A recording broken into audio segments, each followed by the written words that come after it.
Hey, it's Drew Neiser with another Wednesday Wisdom. We've all been there where there's that moment when you're going to do some market research and you're a little bit scared about asking a question because if the answer comes back the way you think it might, you're kind of screwed. But anyway, we've got Rastislav Ivanic from GroupSolver who's going to coach you through this, right, Rasto?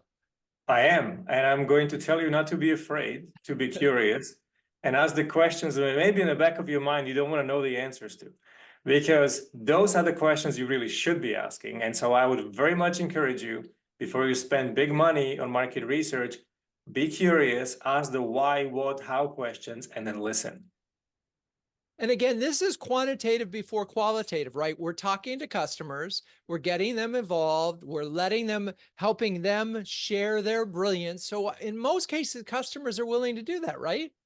Yes, and good news is you don't have to separate research into quantitative and qualitative anymore. With platforms like ours, you can actually do both at the same time. We all love the use of large language models and AI that helps us understand those difficult, curious why questions in much faster and much more quantitative way than before. So just ask the question. Interesting. All right, just talk about this blend because I don't think a lot of folks, I've seen it, but are familiar with how you blend this into one.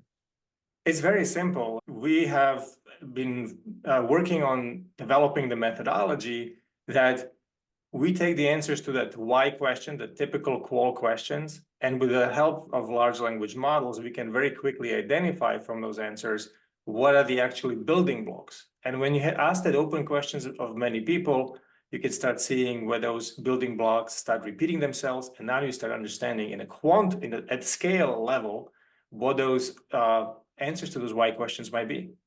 You know, I've seen this in action and it's hard to imagine, but it's really cool. So when you do that, it makes the qualitative informs the quantitative and makes your questions better and your answers richer. Absolutely. Imagine that we are building adaptive quantitative survey from the qualitative answers that respondents are giving us. And so you have the best of the two worlds. You're capturing the voice of the customer in the raw format in their own words, but you immediately turn those important pieces from those verbatims into essentially survey questions that you can then quantify whether it matters to everybody or just two of your customers. Amazing. And if you're a B2B CMO, you're going to want to check this out because this divide between quant and qual is over. You're going to want to talk to Rasto Ivanic at GroupSolver.